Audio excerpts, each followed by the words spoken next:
أعوذ بالله من الشيطان الرجيم بسم الله الرحمن الرحيم الحمد لله رب العالمين والصلاة والسلام على نبينا محمد وعلى آلہ وصحبہ اجمعین اما بعد۔ آج ہم کتاب الفوائد کے ساتھ ہیں، اور کتاب الفوائد یہ امام ابن القیم رحمہ اللہ کی عظیم الشان تالیف ہے۔ امام صاحب نے اس کتاب میں طرح طرح کے فوائد، طرح طرح کی حکمتیں، طرح طرح کے اقوال زرعی جمع کر دیے ہیں، اور ہر فائدہ پڑھنے کے بعد اس بات کا احساس ہوتا ہے کہ امام ابن القیم رحمہ اللہ نے امت کے لیے یہ ایک عظیم ذخیرہ چھوڑا ہے، اور خوش نصیب ہیں وہ لوگ جنہیں یہ حکمتیں، یہ اقوال، یہ نصیحتیں پڑھنے کا موقع ملتا ہے اور جو ان سے سبق حاصل کرتے ہیں۔ تو آج آغاز کریں گے صفحہ نمبر 67 سے 67۔ یہ اس ایڈیشن کے اعتبار سے ہے جس ایڈیشن کی تحقیق کی ہے شیخ محمد عزیر شمس نے، ورنہ جو دوسرا ایڈیشن ہے جس کی تحقیق کی ہے ڈاکٹر عبدالباسط المشہدانی نے، اس کے اعتبار سے اس کا صفحہ بنتا ہے 102 امام صاحب کہتے ہیں بینک و بین الفائزین جبل الہوی نزلوا بین یدیہ ونزلت خلفہ فاطفی فضل منزل تلحق بالقوم۔ آپ کے درمیان اور کامیاب لوگوں کے درمیان، الفائدین کامیاب لوگ، صحابہ کرام، تابعین، تبع تابعین، جنت میں جانے کا جو لوگ سرٹیفکیٹ حاصل کر چکے وہ لوگ، تو آپ کے درمیان اور کامیاب لوگوں کے درمیان جبل الہوی ایک پہاڑ ہے۔ وہ پہاڑ کس چیز کا؟ خواہشات کا۔ نزلوا بین یدیہ، وہ لوگ اترے، انہوں نے پڑاؤ ڈالا بین یدیہ، اس پہاڑ کے آگے۔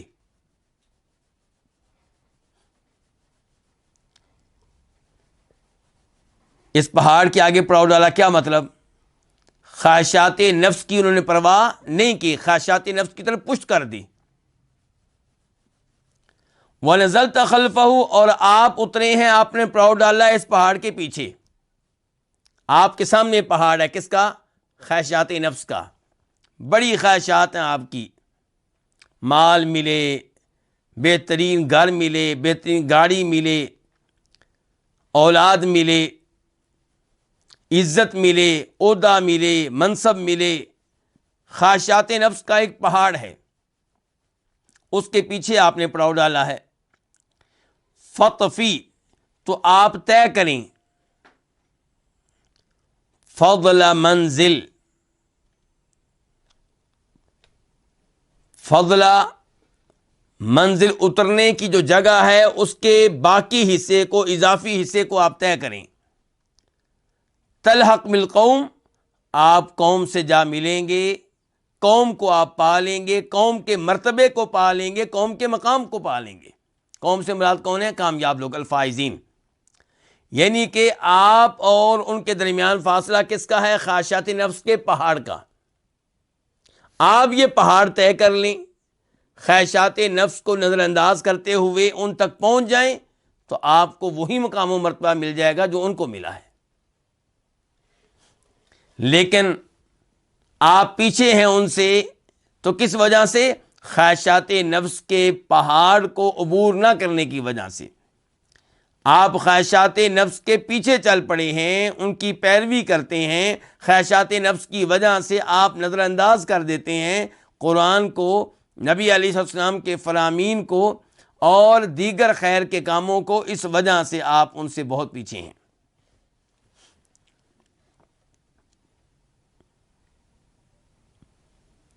اس کے بعد امام صاحب کہتے ہیں الدنیا مضمار السباق، دنیا کیا ہے؟ مضمار، میدان ہے۔ سباق کس کا؟ مقابلے کا۔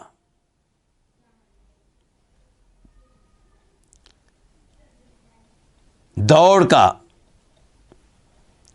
سباق کا ترجمہ آپ کر لیں دوڑ، مقابلہ، دوڑنا ہے۔ چاہے آپ اونٹ پہ بیٹھ کے دوڑیں، خچر پہ بیٹھ جائیں، پیدل چل پڑیں، تو دنیا جو ہے یہ دوڑ کا میدان ہے، مقابلے کا میدان ہے۔ وقد انعقد الغبار، اور گرد و غبار جو ہے وہ پھیل چکا ہے، وہ چھا چکا ہے۔ ظاہر ہے جب گھوڑے دوڑیں گے، لوگ دوڑیں گے تو گرد و غبار تو اٹھے گا نا، تو گرد و غبار جو ہے وہ چھا چکا ہے۔ وخفی السابق، اور دوڑ میں حصہ لینے والا چھپ چکا ہے اس گرد و غبار میں، نظر نہیں آ رہا۔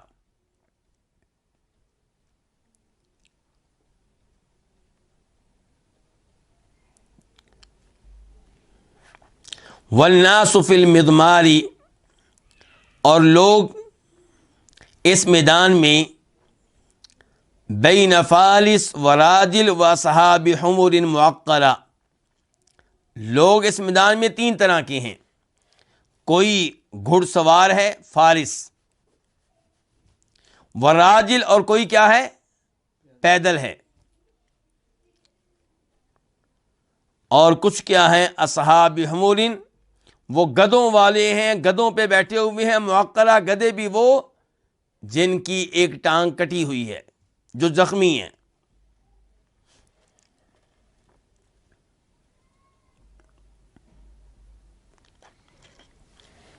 کیا مطلب ہے اس کا؟ کہ دنیا جو ہے یہ کیا ہے؟ میدان ہے، مقابلہ لگا ہوا ہے، اور منزل کیا ہے؟ جنت۔ منزل کیا ہے؟ اللہ کی خوشنودی کو حاصل کرنا۔ اب اس میں کئی لوگ تو دوڑے چلے جا رہے ہیں، ایسے ہے جیسے گھوڑے پہ بیٹھے ہوئے ہوں، نیکیوں پہ نیکیاں کر رہے ہیں، نمازوں پہ نمازیں پڑھ رہے ہیں، تلاوتیں کر رہے ہیں، اذکار کر رہے ہیں، صدقہ خیرات کر رہے ہیں، نیکیاں ہی نیکیاں کرتے چلے جا رہے ہیں۔ اور کئی لوگ نیکیاں کر رہے ہیں لیکن رفتار اتنی اچھی نہیں ہے، گویا کہ وہ کیا؟ پیدل چل رہے ہوں۔ اور کئی لوگ جو ہیں وہ بیٹھے ہوئے ہیں کن پہ؟ گدھوں پہ، اور گدھا بھی وہ جس کی ایک ٹانگ کٹی ہوئی ہو۔ تو یہ سب سے پیچھے لوگ ہیں، یہ خطرے میں ہیں۔ کہتے ہیں سوف ترى اذا انجلى الغبار افرس تحتك ام حمار، کہ ان قریب آپ دیکھ لیں گے، ان قریب آپ کو پتہ چل جائے گا، لفظی میں نے آپ دیکھ لیں گے، مراد کہ آپ کو پتہ چل جائے گا، ان قریب آپ دیکھ لیں گے اذا انجلى الغبار، جب گرد و غبار چھٹے گا، کہ کیا گھوڑا آپ کے نیچے تھا یا گدھا آپ کے نیچے تھا۔ کیا مطلب؟ جب قیامت آئے گی، آخرت واقع ہوگی، تب آنکھیں کھلیں گی کہ آپ جنت کو حاصل کرنے کے لیے گھوڑے کی رفتار سے چل رہے تھے یا آپ اس شخص کی طرح تھے جو گدھے کے اوپر سوار ہو، جسے جنت کی کوئی پرواہ ہی نہیں تھی، جنت کا کوئی خاص شوق ہی نہیں تھا۔ یہ کب پتہ چلے گا؟ جب موت آئے گی، جب قیامت واقع ہوگی، جب آخرت کا دن آئے گا۔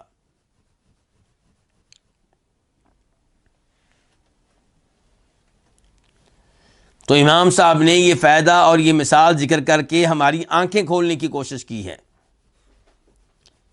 کہ آپ سنبھل جائیں، تب آنکھیں کھلیں گی تو کوئی فائدہ نہیں ہوگا۔ مزہ تب ہے کہ یہاں پہ آنکھیں کھل جائیں۔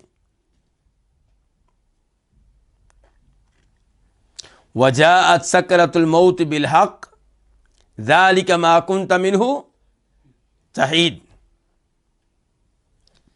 کہ موت کی بے ہوشی آئے گی اور کہا جائے گا یہ وہ چیز ہے جس سے تو بچتا تھا.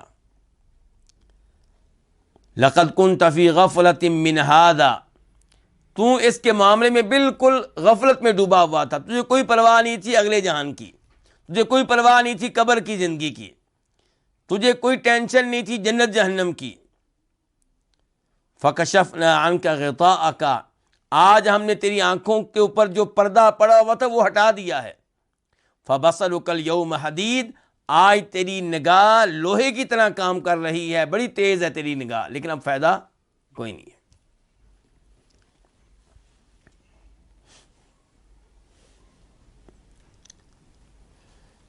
اس کے بعد امام صاحب فرماتے ہیں فی الطبع شرح والحمیۃ اوفق.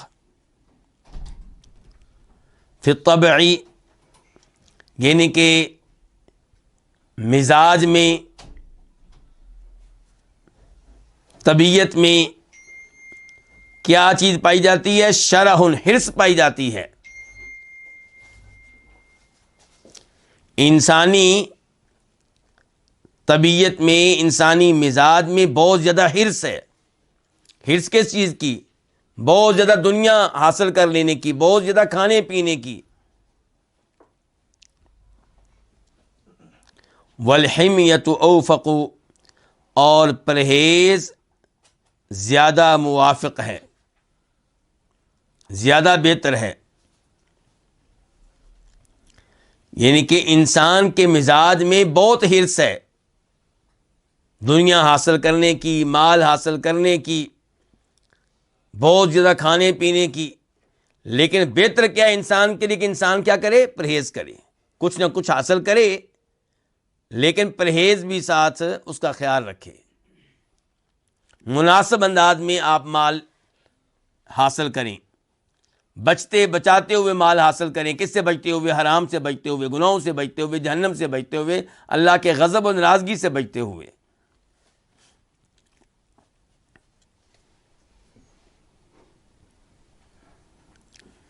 لیکن عام طور پہ لوگ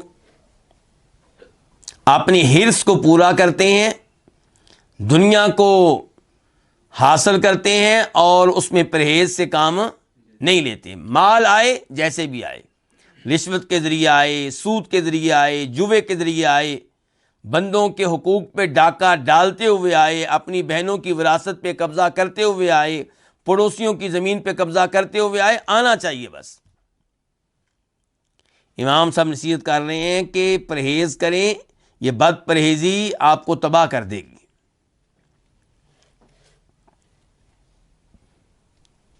اس کے بعد فرماتے ہیں لص الحرص لا یمشی الا فی ظلام الہوی، حرص کا چور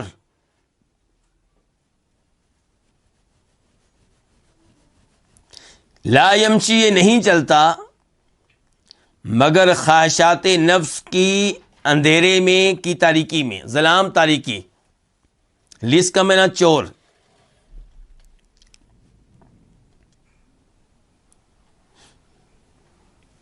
امام صاحب کہنا چاہتے ہیں کہ حرص جو ہے یہ چور ہے. آپ میں جو حرص پائی جاتی ہے کیا ہے؟ یہ چور ہے. یہ چوری، حرص چوری کرتی ہے کس کو؟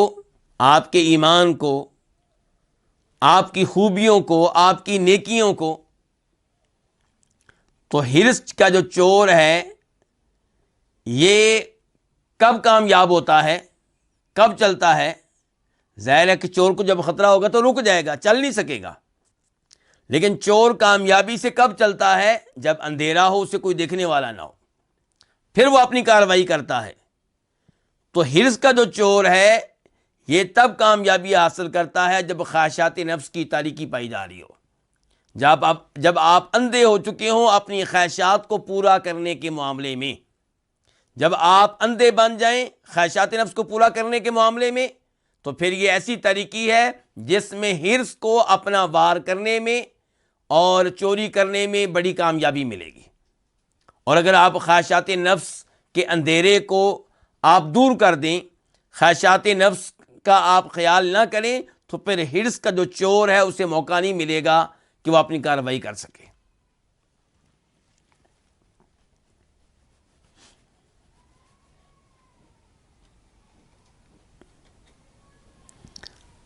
امام صاحب کہتے ہیں حبۃ المشتہا تحت فخ التلف فتفکر فی الذبح وقد حان الصبر۔ حبہ کس کو کہتے ہیں؟ دانے کو۔ المشتہا وہ چیز جسے آپ چاہتے ہیں، جس کی آپ خواہش رکھتے ہیں۔ آپ کس کی خواہش رکھتے ہیں؟ مال کی۔ آپ کس کی خواہش رکھتے ہیں؟ مثال کے طور پہ کہ مجھے عزت ملے، چاہے جیسے بھی ملے، مجھے کوئی عہدہ مل جائے، مجھے بادشاہت مل جائے، مجھے وزارت مل جائے، اولاد مجھے ملے، مجھے گھوڑے مل جائیں، مجھے گاڑیاں مل جائیں، مجھے بہترین گھر مل جائیں۔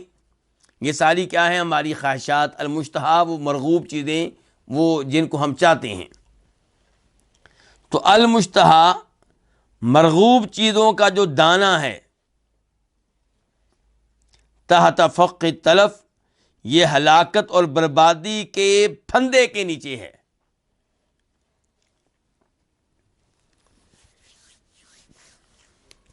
امام صاحب مثالوں کے اوپر مثالیں دے رہے ہیں، بڑی شاندار مثالیں ہیں۔ اب یہاں پہ کیا مثال دے رہے ہیں کہ پرندہ جسے آپ پکڑنا چاہتے ہیں، یا کوئی اور جانور جس کا آپ شکار کرنا چاہتے ہیں، اس کے لیے آپ کیا لگائیں گے؟ پھندا لگائیں گے، اور اس میں کیا ہوگا؟ دانے ہوں گے جن کو دیکھ کر وہ پرندہ جو ہے وہ نیچے اترے گا۔ جب وہ دانہ پکڑنے لگے گا، چگنے لگے گا، تو کیا ہوگا؟ پھندے میں پھنس جائے گا، اب نکل نہیں سکے گا۔ اب اس کا انجام کیا ہوگا؟ اس کو ذبح کیا جائے گا۔ انجام کیا ہے کہ اس کو ذبح کیا جائے گا۔ یہی صورتحال ہے انسان کی۔ خواہشات نفس جو ہیں یہ کیا ہے؟ یہ پھندا ہیں۔ جو اس میں پھنس گیا وہ تباہ ہو جائے گا، برباد ہو جائے گا، ذبح ہو جائے گا، جہنم کی آگ میں اس کو ڈالا جائے گا۔ تو جب پرندہ یہ سوچ لے کہ اگر میں نے اس دانے کے پیچھے میں گیا، اپنی اس خواہش کو پورا کیا، تو انجام کیا ہوگا؟ مجھے ذبح کیا جائے گا۔ تو پھر اس کے لیے دانے کو چھوڑنا آسان ہو جائے گا، صبر کرنا آسان ہو جائے گا۔ انجام کے اوپر نگاہ ہو تو پھر صبر کرنا کیا ہو جائے گا؟ آسان ہو جائے گا۔ ایسے ہی دنیا میں خواہشات نفس آپ کے سامنے ہیں۔ خواہشات نفس کی طرف دیکھیں تو آپ کا دل چاہتا ہے کہ میں یہ بھی حاصل کروں، وہ بھی حاصل کروں، جیسے بھی حاصل کروں۔ میرے بچے ہیں، دیکھو میرے پڑوسیوں کے بچے کیسے عیاشیاں کر رہے ہیں، کتنے اعلیٰ اسکولوں میں پڑھ رہی ہیں، کتنی فیسیں دے رہی ہیں، کتنی اچھی گاڑیوں میں بیٹھتی ہیں، کتنا اچھا ان کا گھر ہے۔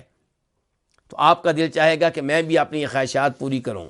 لیکن جب آپ کی نگاہ انجام پہ ہوگی، اس کا انجام کیا نکلے گا؟ اس کا نتیجہ کیا نکلے گا؟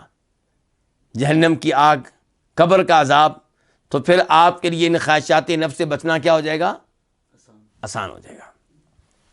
کہتے ہیں حبۃ المشتہا تحت فخ کا معنی کیا؟ پھندا، جال۔ تلف کا معنی کیا؟ ہلاکت، تباہی، بربادی۔ اور حبہ کا معنی بتا چکا ہوں کیا ہے؟ دانا۔ المشتہا مرغوب چیزوں کا دانا وہ ہلاکت کے جال کے نیچے ہے۔ یعنی کہ ایک ہے وہ دانا جو جال کے نیچے نہ ہو، وہ تو ٹھیک ہے آپ لے لیں، اٹھا لیں، کوئی مسئلہ نہیں ہوگا، کوئی ٹینشن نہیں ہے۔ حلال طریقے سے رزق حاصل کرنا، حلال طریقے سے اپنی خواہشات کو پورا کرنا، اس میں کوئی مسئلہ نہیں ہے۔ لیکن مرغوب چیزوں کا وہ دانا جو تباہی اور ہلاکت کے پھندے اور جال کے نیچے ہے، جال کے نیچے ہے، تو اب کیا کریں آپ؟ فتفکر فی الذبح، آپ ذبح ہونے کے بارے میں سوچ لیں۔ وقد حان الصبر، تو کیا ہو جائے گا؟ صبر کرنا آسان ہو جائے گا، پھر صبر کرنا مشکل نہیں رہے گا، پھر گناہوں سے بچنا مشکل نہیں رہے گا، پھر بدکاری اور بے حیائی سے بچنا مشکل نہیں رہے گا۔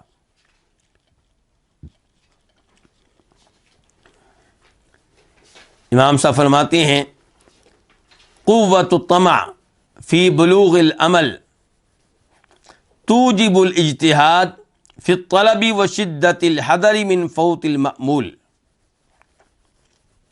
طمع کس کو کہتے ہیں جی؟ خواہش. العمل امید، توجب واجب کرتی ہے، تقاضا کرتی ہے، الاجتہاد محنت کرنا، شدت الحذر بہت زیادہ احتیاط، بہت زیادہ بچاؤ اختیار کرنا. فوت کا معنی کیا؟ کسی چیز کا چھوٹ جانا، ہاتھ سے نکل جانا. المأمول وہ چیز جس کی آپ امید لگائے ہوئے ہیں. ترجمہ کرنے سے پہلے امام صاحب یہاں پہ ہمیں کیا بتانا چاہتے ہیں کہ وہ چیز جس کی آپ کو امید ہو، اس کے لیے آپ اتنی محنت کریں گے جتنی آپ کی امید مضبوط ہے. اگر آپ وہ چیز جس کی آپ خواہش رکھتے ہیں اس کی خواہش آپ کی مضبوط ہے تو آپ اس کو حاصل کرنے کے لیے بہت زیادہ محنت کریں گے، اور آپ بچیں گے ان چیزوں سے جو آپ کی امید میں رکاوٹ بن سکتی ہیں. لیکن اگر اس چیز کو حاصل کرنے کی خواہش اور آرزو جو ہے وہ کیا کمزور ہے، تو پھر آپ کو خاص محنت نہیں کریں گے، اور جو چیزیں رکاوٹ بنتی ہیں ان سے بچنے کی بھی خاص کوشش نہیں کریں گے. تو کہ اب ہماری امیدیں کس پہ ہیں کہ ہم نے جنت لینی ہے، ہماری امید کیا ہے کہ ہم نے اللہ تعالیٰ کے چہرے کا دیدار کرنا ہے، ہماری امید یہ ہے کہ ہم نے روز قیامت نبی علیہ السلام کے حوض سے پانی پینا ہے، ہماری امید یہ ہے کہ ہم نے روز قیامت آپ کے جھنڈے کے نیچے کھڑے ہونا ہے. تو جب آپ کی یہ امید مضبوط ہے، جنت کو حاصل کرنے کی خواہش، اللہ کے رسول کے حوض سے پانی پینے کی خواہش، اللہ کے چہرے کے دیدار کی خواہش اگر مضبوط ہے تو پھر محنت کریں، پڑھا کریں نمازیں فجر کی، پڑھا کریں عصر کی نمازیں، تہجد کا اہتمام کریں، بچیں ان گناہوں سے جو رکاوٹ بن سکتے ہیں، جن کی وجہ سے آپ اپنی اس امید سے محروم ہو سکتے ہیں. تو کہتے ہیں قوت الطمع فی بلوغ العمل، امید تک پہنچنے میں خواہش کی جو قوت ہے، توجب یہ تقاضا کرتی ہے. یہ کیا؟ یہ قوت تقاضا کس چیز کا کرتی ہے؟ الاجتہاد محنت کرنے کا، پھر طلبی اس امید کو طلب کرنے میں، وشدت الحذر اور دوسرے نمبر پہ یہ تقاضا کرتی ہے یہ قوت بہت زیادہ احتیاط کا، من فوت المأمولی وہ چیز جس کی آپ امید رکھتے ہیں اس کے چھوٹ جانے سے، اس کے ہاتھ سے نکل جانے سے.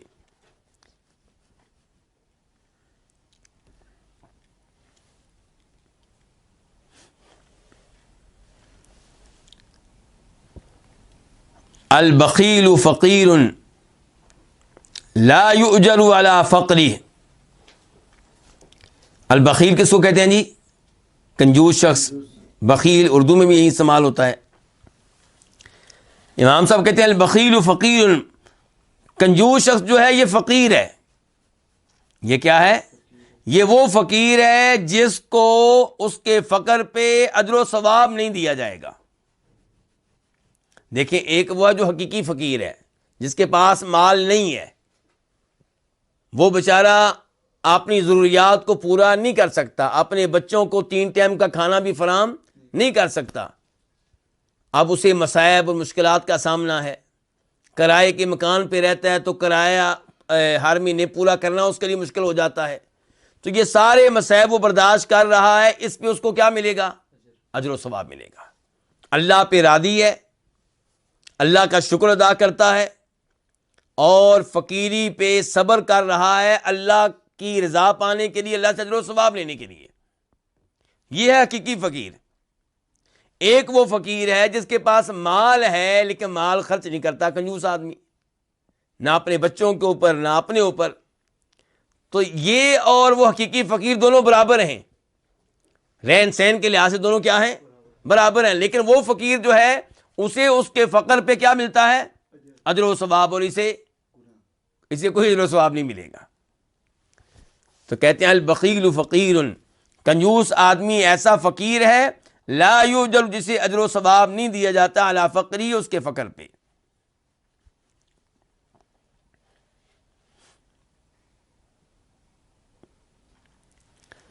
اس میں پیغام ہے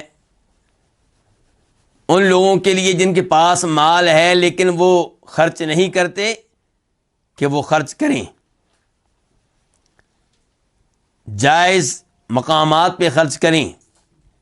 اور پیغام ہے حقیقی فقیر کے لیے بھی کہ تو زیادہ پریشان نہ ہوا کر، یہ پریشانیاں جو تجھے آ رہی ہیں ان پریشانیوں کی وجہ سے تیرے گناہ جڑ رہے ہیں، تیرے درجات بلند ہو رہے ہیں، تو جہنم سے دور ہو رہا ہے، جنت کے قریب ہو رہا ہے۔ الصبر علی آتش الضر ولا الشرب من شرعۃ من۔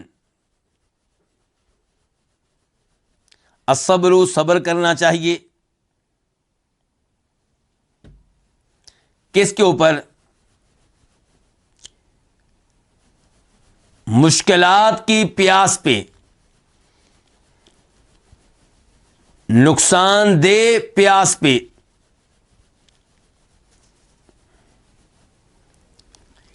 ولا شرب، اور نہیں پینا چاہیے، من شرعۃ من، احسان کی ندی سے، احسان کے گھاڑ سے۔ شرع کا معنی آپ کر لیں ندی، نالا، من کا معنی احسان۔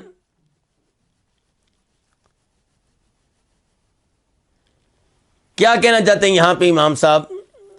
امام صاحب کہنا چاہتے ہیں کہ پیاس پہ آپ صبر کر لیں،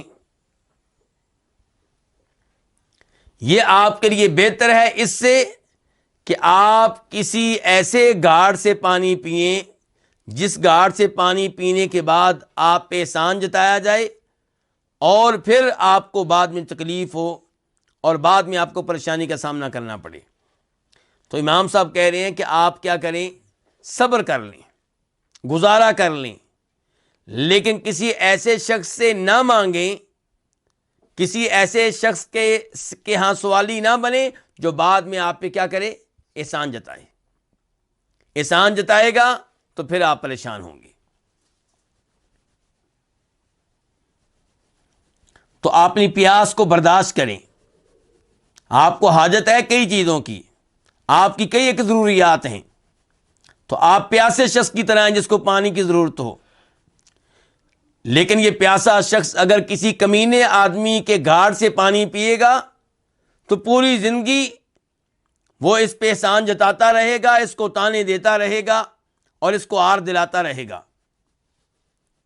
تو اس کی بجائے اگر وہ پیاس کو برداشت کر لیتا تو یہ تکلیف برداشت کرنا آسان تھا اس تکلیف کے مقابلے میں جو بار بار یہ کمینہ شخص دے رہا ہے۔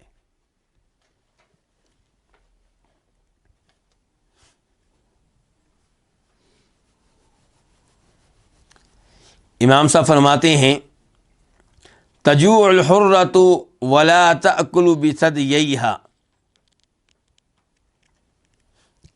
تجوع اس کا معنی کیا ہے؟ بھوکا رہنا۔ حرہ کس کو کہتے ہیں؟ آزاد عورت جو لونڈی نہ ہو۔ مراد کیا ہے؟ شریف عورت، پاک دامن عورت۔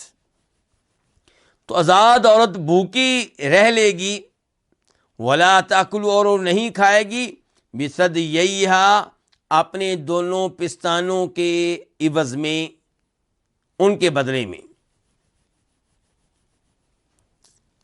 کیا مطلب ہے جی اس کا؟ اس کا مطلب یہ ہے کہ وہ عورت جو پاک دامن ہے، شریف زادی ہے، وہ بھوکا رہنا برداشت کر لے گی لیکن اپنے جسم کا سودا نہیں کرے گی، اپنی عزت کا سودا نہیں کرے گی۔ پیسہ حاصل کرنے کے لیے، اچھے کپڑے حاصل کرنے کے لیے، دیگر عورتوں میں مقام و مرتبہ بنانے کے لیے وہ اپنے جسم کا سہارا نہیں لے گی۔ ایسا نہیں ہوگا کہ وہ بدکاری کرے، پیسے لینے کے لیے بدکاری کرے، کسی چودھری کے ہاں عزت پانے کے لیے، معاشرے میں یہ ظاہر کرنے کے لیے کہ میں بڑی صاحب حیثیت عورت ہوں، بڑے بڑے لوگ مجھے عزت دیتے ہیں، میرا احترام کرتے ہیں۔ نہیں، آزاد عورت جو ہے وہ بھوک سے مرنا تو برداشت کر لے گی لیکن اپنے جسم کا سودا نہیں کرے گی۔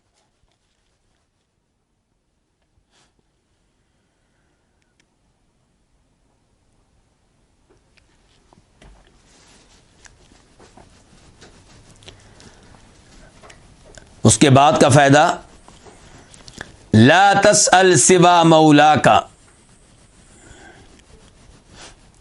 آپ نہ سوال کریں، نہ مانگیں اپنے مولا کے علاوہ کسی اور سے۔ آپ کا مولا کون ہے جی؟ اللہ رب العزت۔ سورہ بقرہ کی آخری آیت کیا؟ انت مولانا۔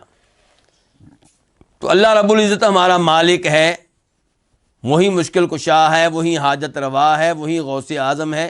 جب بھی مانگیں اسی سے مانگیں، اور اسی کے متعلق آپ یہ آیت پڑھتے ہیں نماز کی حرکت میں، ایاک نعبد و ایاک نستعین، تو اسی رب سے مانگنا چاہیے۔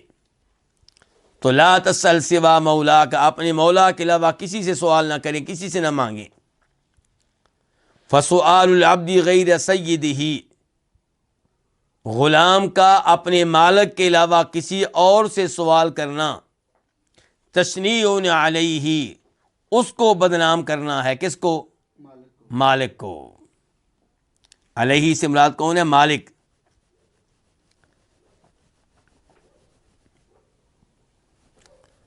تو امام صاحب یہاں پہ ہمیں یہ نصیحت کر رہے ہیں کہ جب بھی مانگنا ہے کس سے مانگیں؟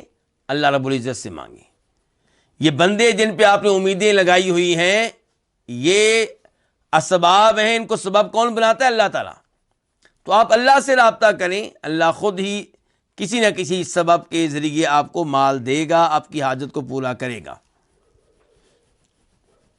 اور انبیاء کرام علیہ الصلوۃ والسلام کو دیکھ لیں، ان کی دعائیں قرآن کریم میں موجود ہیں۔ انہوں نے جب بھی مانگا کس سے مانگا؟ اللہ رب العزت سے مانگا۔ تو یہ کہنا کہ سارے نبی تیرے در کے سوالی، یہ نعت کیا ہے؟ یہ اشعار کیا ہے؟ غلط ہیں۔ ان اشعار میں کیا کہا جا رہا ہے کہ سارے نبی، اے نبی علیہ السلام تیرے در کے سوالی تو اس سے مانگتے ہیں، جبکہ پورا قرآن پڑھ لیں، سارے نبیوں کی دعائیں پڑھ لیں، سارے نبی کس سے مانگتے ہیں؟ اللہ سے مانگتے ہیں۔ تو امام صاحب کہہ رہے ہیں کہ آپ جب اللہ کو چھوڑ کے غیروں سے مانگتے ہیں، اللہ کو چھوڑ کے بتوں سے مانگتے ہیں، اللہ کو چھوڑ کے فوج شدگان سے مانگتے ہیں، اللہ کو چھوڑ کے ان کو مانگتے ہیں جو نفع و نقصان کے مالک نہیں ہیں، تو آپ اللہ کو ناراض کر رہے ہیں۔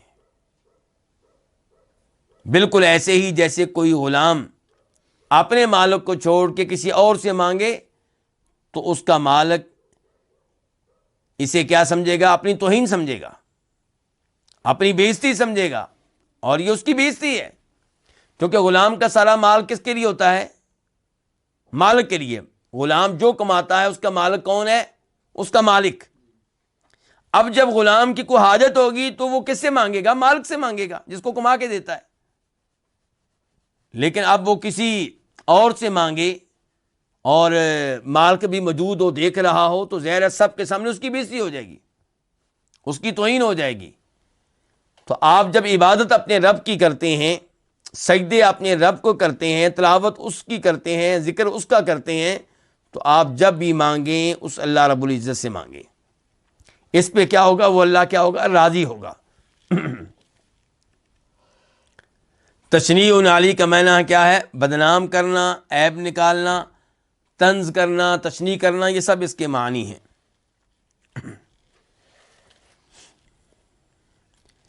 غرس الخلوتی یثمر الانس، خلوہ کس کو کہتے ہیں؟ خلوت، تنہائی، علیحدگی۔ غرس بویا ہوا درخت، وہ درخت جس کو آپ بوتے ہیں،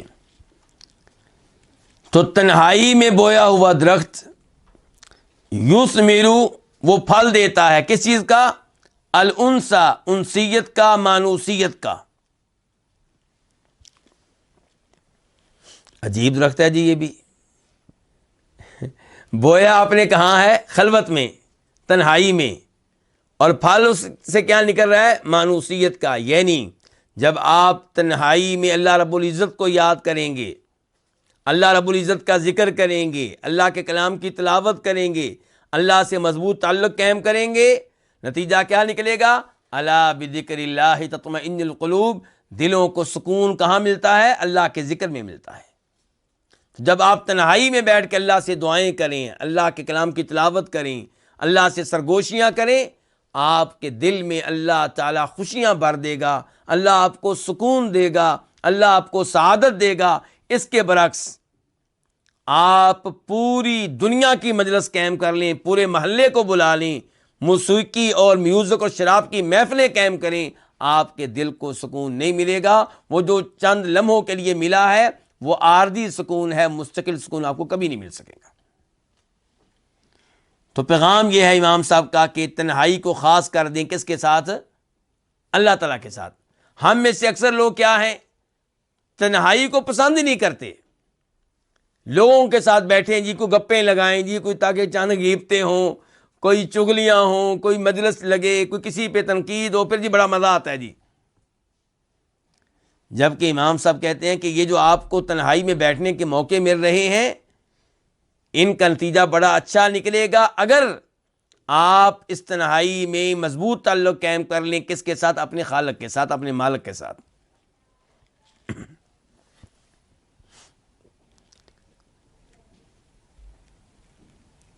اس کے بعد امام صاحب فرماتے ہیں استوحش مما لا يدوم معك واستأنس بمن لا يفارقك۔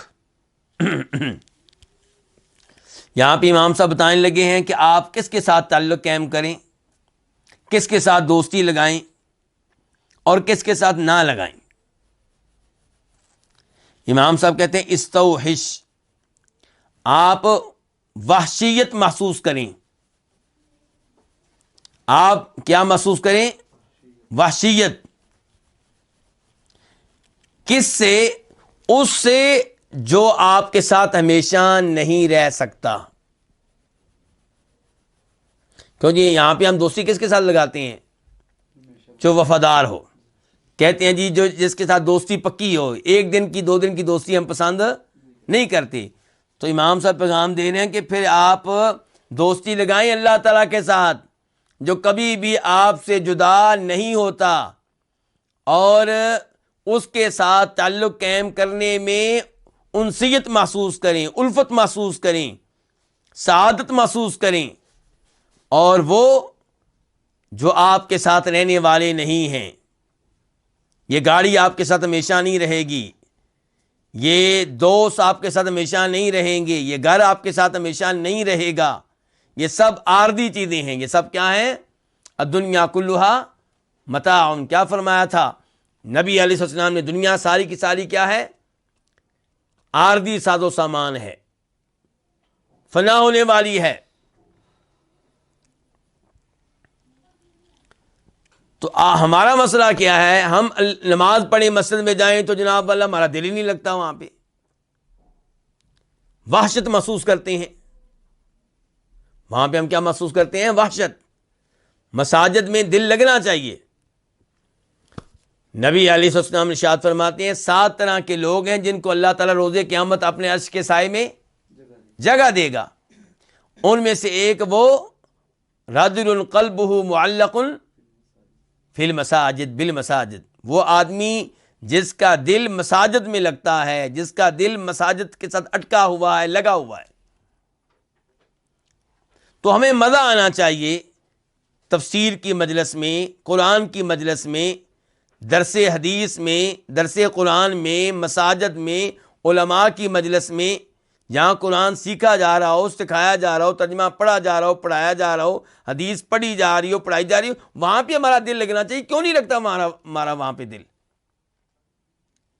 اپنا دل وہاں پہ لگائیں، اپنے آپ کو مانوس کریں ان مجالس کے ساتھ جن میں اللہ رب العزت کا تذکرہ ہو رہا ہوتا ہے، اور وحشت محسوس کریں وہاں جہاں اللہ کا تذکرہ نہ ہو رہا ہو۔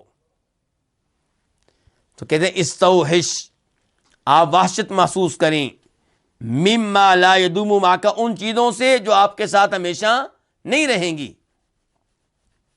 واستأنس، اور آپ انسیت محسوس کریں، الفت محسوس کریں بمن لا یفارقک، اس ذات کے ساتھ جو آپ سے کبھی بھی الگ نہیں ہوتی۔ اللہ تعالیٰ فرماتے ہیں نا فاذکرونی اذکرکم، میرا ذکر کرو میں تمہیں یاد رکھوں گا۔ اور صحیح حدیث ہے کہ اللہ رب العزت کا تذکرہ اگر آپ تنہائی میں کریں گے تو اللہ تعالیٰ آپ کا تذکرہ اپنے نفس میں کرے گا، اور اگر آپ اللہ تعالیٰ کا تذکرہ کسی مجلس میں کریں گے، کسی جماعت میں کریں گے، لوگوں کے سامنے کریں گے، تو اللہ تعالیٰ آپ کا تذکرہ ان میں کرے گا جو ان سے کہیں بہتر ہیں، جن میں آپ نے اللہ کا تذکرہ کیا ہے۔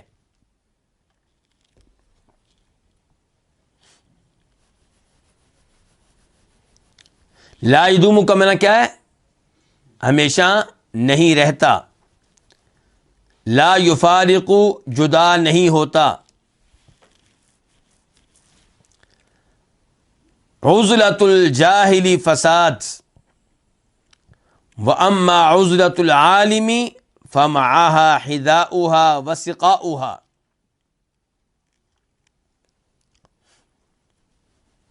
جاہل جو علم کی دولت سے کیا ہو؟ معروم ہو۔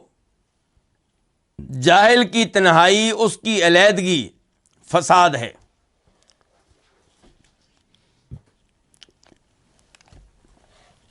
وَأَمَّا عُزْلَةُ الْعَالِمِ، اور صاحب علم عالم دین کی جو علیحدگی اور تنہائی ہے، فَمَعَهَا حِذَاؤُهَا وَسِقَاؤُهَا، تو اس کے ساتھ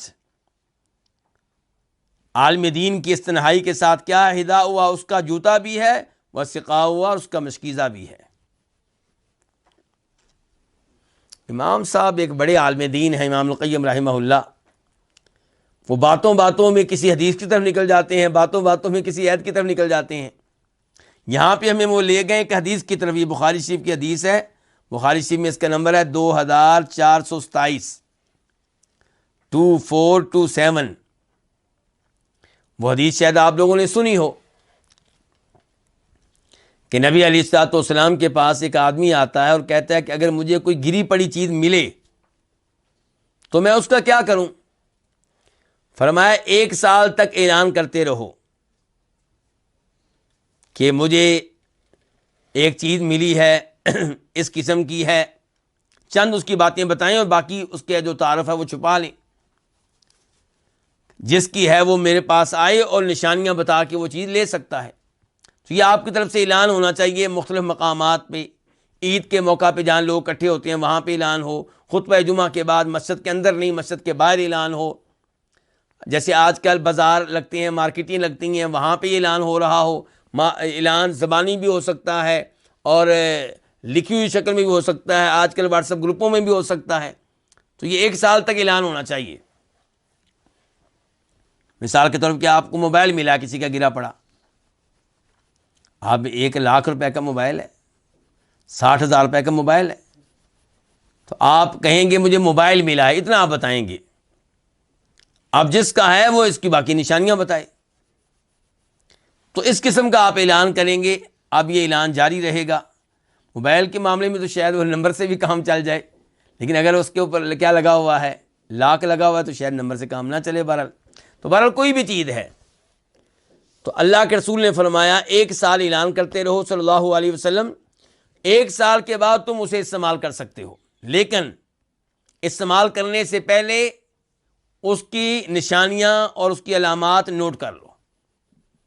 آپ کے الفاظ ہیں کہ نوٹ کر لو، وہ تھیلی کو محفوظ کر لو، تھیلی کے بندھن کو بھی مضبوط کر لو، محفوظ کر لو۔ آج کل کے لحاظ سے ان کے علامات اس کی لکھ لو، نشانیاں لکھ لو، استعمال کر لیں۔ اب اگر 1.5 سال کے بعد، 2 سال کے بعد، 3 سال کے بعد اس کا مالک آ جائے تو آپ پہ واجب ہے کہ اس کی قیمت کیا کریں؟ ادا کریں۔ نہیں واپس آتا تو ٹھیک ہے، وہ چیز آپ نے استعمال کر لی۔ سوال کرنے والے نے سوال کیا، اللہ کے رسول اگر مجھے بکری ملے تو، کسی کی بکری مجھے ملی اور نظر آ رہا ہے کہ گم پھر رہی ہے، کوئی اس کا مالک نہیں ہے، تو کیا کروں؟ فرمایا وہ بکری یا تمہاری ہوگی، تمہارے لیے ہوگی، یا اپنے مالک کے لیے ہوگی، یا پھر بھیڑیے کے پاس جائے گی۔ کیا مطلب ہے ان الفاظ کا؟ کہ اس کو پکڑ لو، کیونکہ اگر تم نہیں پکڑو گے تو مالک تو اس کا مل نہیں رہا، تو کیا ہوگا؟ بھیڑیا آئے گا، اس کو کھا جائے گا۔ تو وہ چیز آپ اپنے گھر لے آئیں، اسے اپنے گھر میں باندھ لیں، اس سے فائدہ اٹھائیں، اور پھر اس کے بارے میں بھی ظاہر اعلان ہونا چاہیے۔ اب سوال ہوا یہ کہ اگر گم شدہ چیز کیا ہو؟ اونٹ ہو. پھر تو یہاں پہ نبی علیہ السلام ناراض ہوئے، آپ غصے میں آ گئے، آپ کے چہرے کا رنگ تبدیل ہو گیا. آپ نے فرمایا تجھے کیا لگے اونٹ سے؟ معاہا حداء، یہی الفاظ جو یہاں پہ آخر میں آئے نا، معاہا حداؤہا وسقاؤہا، کہ اونٹ کے ساتھ ہے اس کا جوتا، اس کا پاؤں، یعنی کہ اور اس کا مشکیزہ بھی. کیا مطلب؟ اس کے مضبوط پاؤں ہیں، وہ چل سکتا ہے صحراؤں میں، اس کو کوئی مسئلہ نہیں چلنے میں، وہ بکری کی طرح تھک نہیں جائے گا. اور اس کا مشکیزہ بھی اس کے پاس ہے. کیا مطلب؟ پانی ایک دفعہ پی لیا اب پیاسا نہیں مرے گا، تو ٹینکی اس کے ساتھ لگی ہوئی ہے. تو فرمایا اب پاؤں موجود ہیں، پاؤں کا فائدہ کیا ہے؟ کسی گھاٹ میں جائے گا پانی پی لے گا، درخت کے پاس جائے گا پتے کھا لے گا. اور ٹینکی کا فائدہ کیا ہے؟ کہ جب پانی پیے گا تو اچھی طرح پی لے گا، تو اس کو کوئی خطرہ نہیں ہے. تو اس کو آپ کیوں پکڑیں گے؟ آپ اس پہ ناراض ہوئے. تو الفاظ آپ نے کیا کہے تھے کہ معاہا حداؤہا وسقاؤہا، یعنی کہ اس کے ساتھ کیا ہے؟ اس کا پاؤں، اور اس کے ساتھ کیا ہے؟ اس کا مشکیزہ. یہ دونوں چیزیں اس کو ہلاکت سے بچا لیں گی. تو یہی کہہ رہے ہیں امام صاحب، دیکھیے کہ جاہل آدمی کو تنہائی مل گئی، مثال کے طور پہ جیل میں ڈال دیا گیا. اللہ تعالیٰ ہم سب کو محفوظ رکھے. قاتل کو آخر میں جا کے خطرناک قاتل تو کہاں ڈالتے ہیں؟ علیحدگی میں. اب وہ اکیلا ہے، وقت کو کیا کرے گا؟ ضائع کرے گا. کیوں؟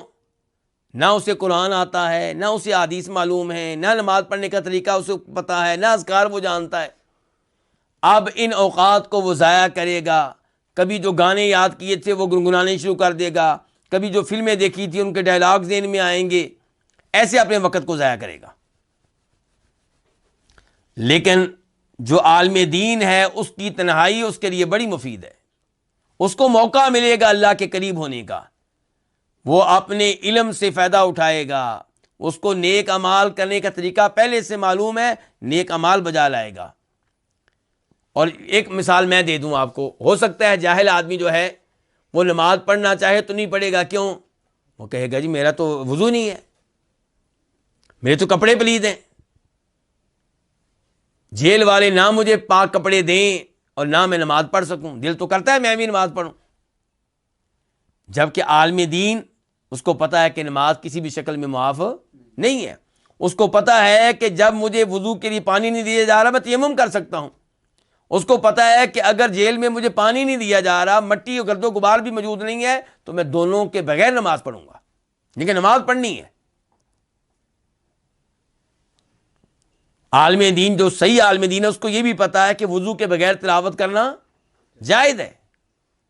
لیکن جاہل آدمی ہو سکتا ہے اسی لیے تلاوت نہ کرے کہ میرا وضو ہی نہیں ہے.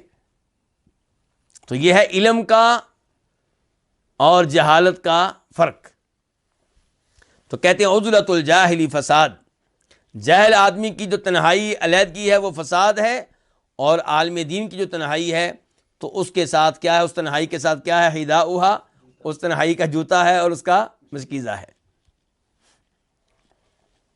اس کے بعد امام صاحب کہتے ہیں اذا اجتمع العقل والیقین فی بیت العزلہ واستحضرا الفکر وجرت بینہم مناجاہ اتاک حدیث لا یمل سماعہ شہی الینا نثرہ ونظامہ اذا ذکرته النفس زال عناؤها وزال عن القلب المعنى ظلامہ. کہتے ہیں کہ جب عقل اور یقین اکٹھے ہو جائیں علیحدگی کے گھر میں، کیا مطلب؟ کسی آدمی کو الگ کر دیا گیا ہے، کہیں اسے الگ رہنا پڑ گیا ہے، تو اب عقل مند ہے، وہ صاحب عقل ہے اور صاحب یقین ہے. اس کا یقین ہے اللہ تعالیٰ پہ، اس کا یقین ہے قرآن پہ، اس کا یقین ہے اللہ کے رسول پہ. تو جب عقل اور یقین اکٹھے ہو جائیں، یہ دونوں چیزیں اکٹھی ہو جائیں علیحدگی کے گھر میں، واستحضرا، اور یہ حاضر کر لیں الفکرہ، کس کو؟ سوچ و بچار کو، غور و فکر کو. وجرت بینہم مناجا، اور ان تینوں کے درمیان سرگوشی شروع ہو جائے.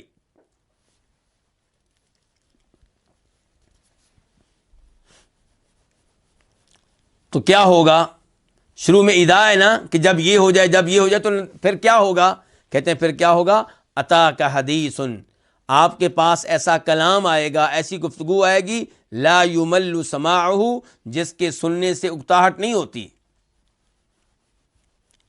شہی الینا، شہی مرغوب ہوگی، مزیدار ہوگی، ہمارے ہاں مزیدار ہوگی، مرغوب ہوگی.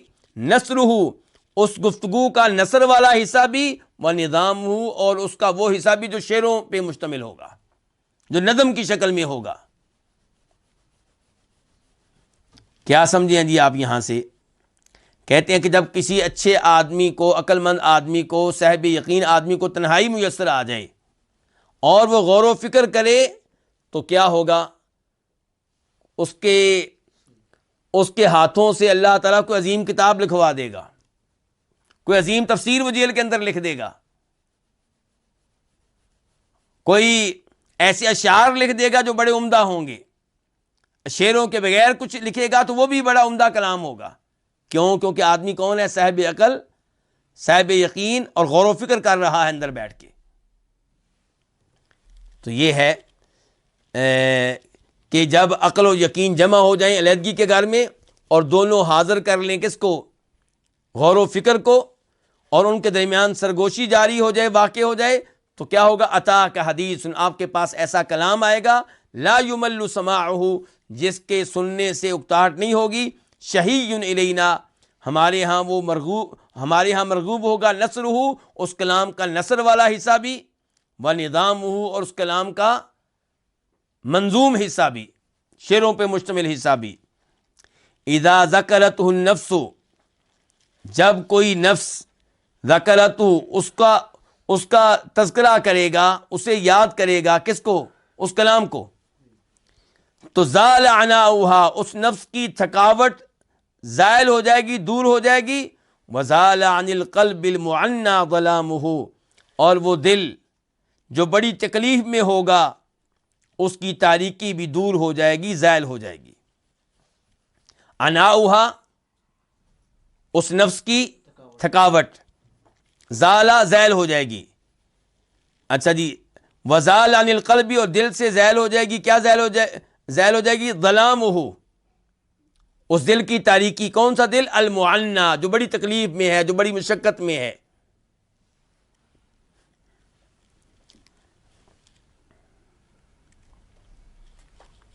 تو یہاں پہ امام صاحب یہ 3-4 فائدے جو ہم نے پڑھے ہیں، اس میں کیا بتا رہے ہیں؟ تنہائی کے فائدے. اگر تنہائی کو درست طریقے سے استعمال کیا جائے، اور استعمال کرنے والا شخص جو ہے اس کے پاس علم ہو، اس کے پاس عقل ہو، تو یہ علم کب حاصل کریں گے؟ جب آپ تنہا نہیں ہوں گے. یعنی کہ آج کل آپ علم لیں، اللہ نہ کرے کل آپ کو تنہا کر دیا جائے، کسی جیل میں ڈال دیا جائے، تو یہ علم تب آپ کے کام آئے گا. بلکہ وہ علم صرف آپ کے کام نہیں آئے گا، اگر وہ علم آپ نے لکھ دیا، کتابی شکل اس کو دے دی، تو دنیا کے بھی کام آئے گا. امام ابن تیمیہ رحمہ اللہ نے جب ان کو آخری بار جیل میں ڈالا گیا، تو اگر میں بھول نہیں رہا تقریباً 82 کے قریب 80 بار یا 82 بار انہوں نے قرآن کریم کو ختم کیا، اور فرمایا کرتے تھے کہ مجھے اب افسوس ہو رہا ہے ان اوقات پہ جو میں نے صرف کیے ہیں دیگر علوم پہ. میرا اب دل چاہتا ہے کہ سارا وقت میں نے صرف قرآن کو دیا ہوتا، قرآن کی تفسیر کو دیا ہوتا.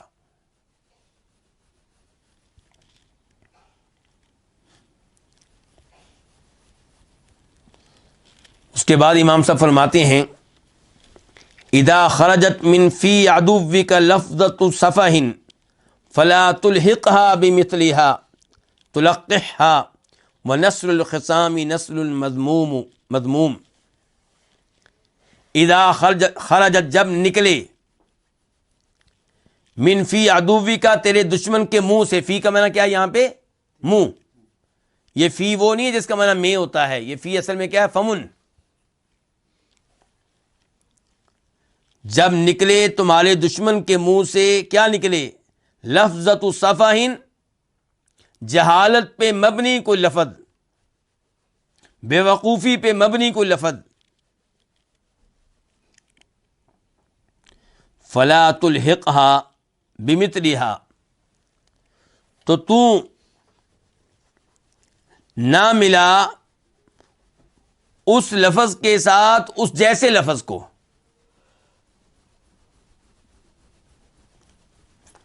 تو اس لفظ کو اس جیسے لفظ کے ساتھ نہ ملا. کیا مطلب؟ گالی کا بدلہ گالی سے نہیں دینا، جہالت کا بدلہ جہالت سے نہیں دینا، بدتمیزی کا بدلہ بدتمیزی سے نہیں دینا.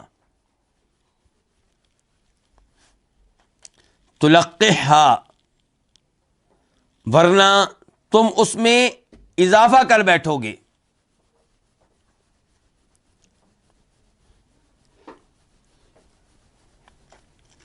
یعنی کہ اگر آپ غلط الفاظ کا بدلہ غلط الفاظ سے دیں گے تو غلط الفاظ میں کیا ہو جائے گا؟ اضافہ ہو جائے گا. ایک تو آپ کی طرف سے اور ایک گالی اور دے گا.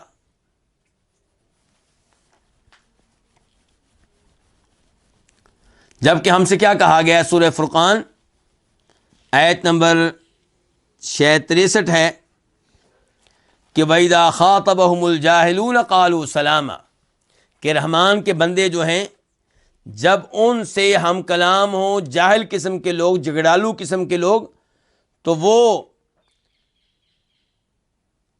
بدتمیزی کا جواب بدتمیزی سے نہیں دیتے، گالی کا جواب گالی سے نہیں دیتے، بلکہ وہ کیا کہتے ہیں؟ سلاما، جی آپ خوش رہیں، السلام علیکم. جی کیا مطلب؟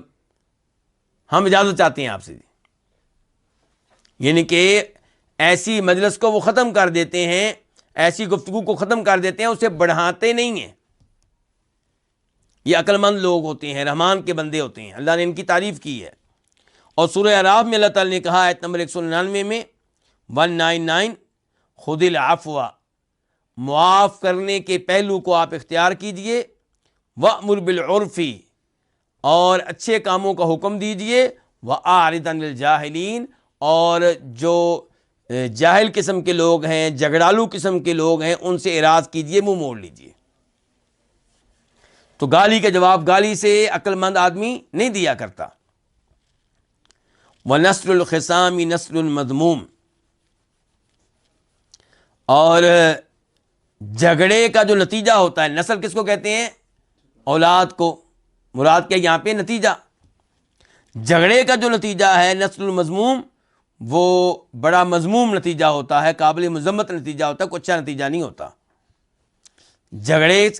کوئی جھگڑا آپ سے کرے، آپ بھی بدلے میں جھگڑا کریں گے تو نتائج اچھے نہیں نکلیں گے.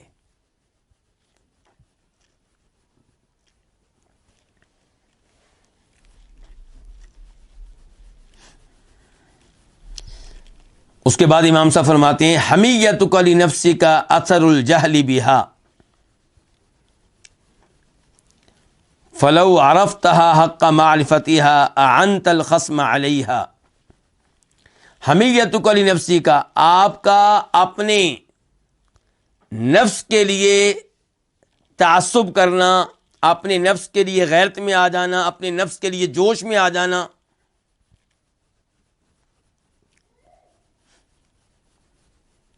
یہ کیا ہے؟ اثر، یہ نتیجہ ہے کس چیز کا؟ الجہل بہا، اپنے نفس کو نہ جاننے کا، اپنے نفس کو نہ پہچاننے کا.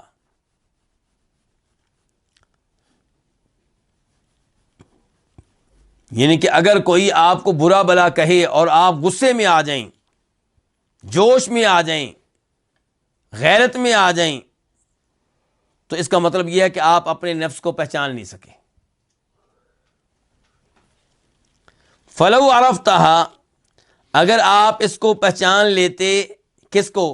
اپنے نفس کو، اپنے آپ کو، حق معرفتہا، جیسا کہ اس کو پہچاننے کا حق ہے، اعنت الخصم علیہا، تو آپ مدد کرتے الخصم، مد مقابل کی، علیہا، اپنے نفس کے خلاف.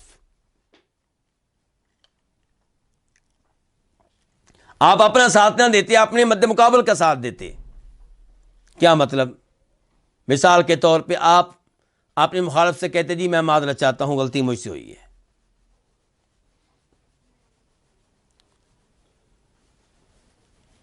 معاف کیجئے گا جی. اس قسم کے الفاظ آپ استعمال کر کے مد مقابل کی مدد کرتے اپنے خلاف، تو جو ایسا کرے اس نے پہچان لیا کس کو؟ اپنے نفس کو.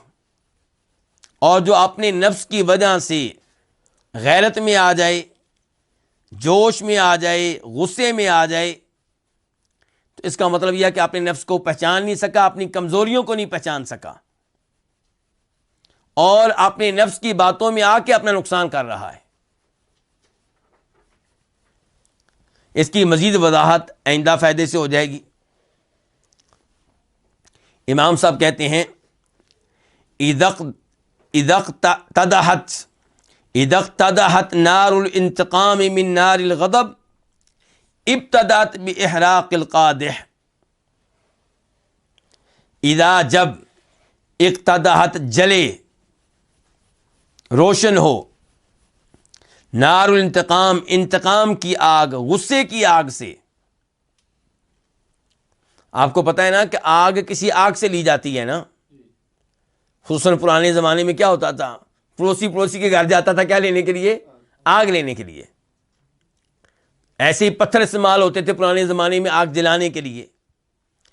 کہتے ہیں اذا اقتدحت، جب جلے انتقام کی آگ، غصے کی آگ سے، تو ابتدات،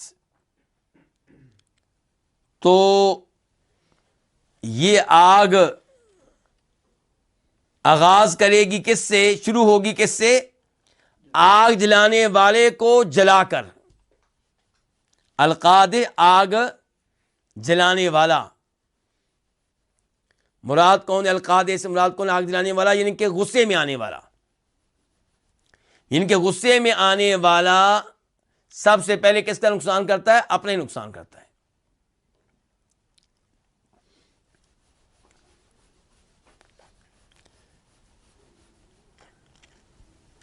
تو اس لیے اپنے غصے پہ امام صاحب پیغام دے رہے ہیں کنٹرول کریں۔ اور یہاں پہ حدیث بھی ہے، بخاری شریف کی حدیث ہے جس کا نمبر ہے 6116 6116، کہ نبی علیہ الصلوۃ والسلام کے پاس ایک آدمی آیا اور اس نے کہا اللہ کے رسول اوصنی، مجھے وصیت کریں مجھے۔ آپ نے فرمایا لا تغضب، غصہ نہ کیا کرو۔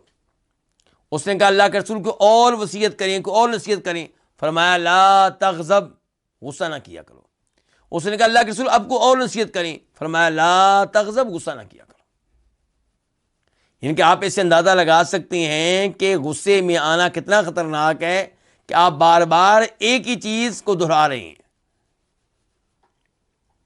اور دوسری حدیث وہ بھی بخاری شریف کی 6114 6114، فرمایا نبی کریم صلی اللہ علیہ وسلم نے لیس الشدید بالسرعہ، پہلوان وہ نہیں ہے جو لوگوں کو میدان میں پچھاڑ دے، ان کو گرا دے، ان پہ غالب آ جائے، یہ پہلوان نہیں ہے۔ انما الشدید الذی یملک نفسہ عند الغضب، صحیح معنوں میں پہلوان وہ ہے جسے غصے کے موقع پہ اپنے اوپر کنٹرول ہو، جو آپے سے باہر ہو جائے، کنٹرول سے باہر ہو جائے، یہ کوئی پہلوان نہیں ہے۔ شدید غصے کا نتیجہ کیا ہوگا؟ آپ کسی کو قتل کر بیٹھیں گے۔ اچھا، اب آپ کہاں جائیں گے؟ جیل میں۔ اب آپ کہاں پہ جائیں گے؟ پھانسی کے پھندے پہ چڑھیں گے۔ اب کیا ہوگا؟ آپ کے بچے یتیم ہوں گے۔ اب کیا ہوگا؟ آپ کے بچے لاوارث ہو جائیں گے۔ اب کیا ہوگا؟ آپ کی بیگم کے پاس طرح طرح کے لوگ آئیں گے، کبھی کسی وکیل کے پاس آ رہی ہے، کبھی کوئی اور آ رہے ہیں، کبھی ان مردوں کے پاس بیٹھ رہی ہے، کبھی ان مردوں کے پاس بیٹھ رہی ہے، اور معمولی سی بات پہ آپ غصے سے باہر ہو گئے تھے، اب ان سے کہیں زیادہ برے نتائج کا آپ کو سامنا ہے، آپ کو، آپ کی بیگم کو، آپ کے بچوں کو، آپ کے والدین کو، آپ کے بہن بھائیوں کو۔ تو اس لیے امام صاحب کہہ رہے ہیں کہ انتقام کی آگ جب غصے کی آگ سے جلے، انتقام لینے لگے ہیں اور پیچھے غصہ ہے، تو کیا ہوگا؟ ابتدأت باحراق القادح، یہ آگ جو ہے یہ آغاز کرے گی کس کے ساتھ؟ آگ جلانے والے کو جلانے کے ساتھ۔ احراق، جلانا۔ اس کے بعد آج کا آخری فائدہ، امام صاحب کہتے ہیں اوثق غضبک بسلسلۃ الحلم، اپنے غصے کو بردباری کی زنجیر کے ساتھ باندھ لیں۔ فإنہ کلب، کیونکہ یہ غصہ کیا ہے؟ کتا ہے یہ۔ تو کتا جو ہو خطرناک اس کو باندھنا چاہیے کہ نہیں باندھنا چاہیے؟ اس کو باندھیں۔ کہتے ہیں اپنے غصے کو بردباری کی زنجیر کے ساتھ باندھ لیں، فَإِنَّهُ كَلْبٌ، کیوں باندھنا ہے؟ کیونکہ غصہ جو ہے یہ کتا ہے، کتے کی طرح ہے۔ ان افلاتا اتلفا، اگر یہ کتا بے قابو ہو گیا، ہاتھوں سے نکل گیا، اتلفا افلاتا چھوٹ گیا، یعنی کہ اس کی رسی جو ہے وہ آپ کے ہاتھ میں نہ رہی، تو ان افلاتا اگر یہ چھوٹ گیا تو اتلفا تباہی مچائے گا، لوگوں کو ہلاک کر دے گا، فساد مچائے گا۔ تو آپ اپنے غصے کو بھی باندھے رکھیں زنجیر کے ساتھ۔ زنجیر کس کی؟ بردباری، حلم۔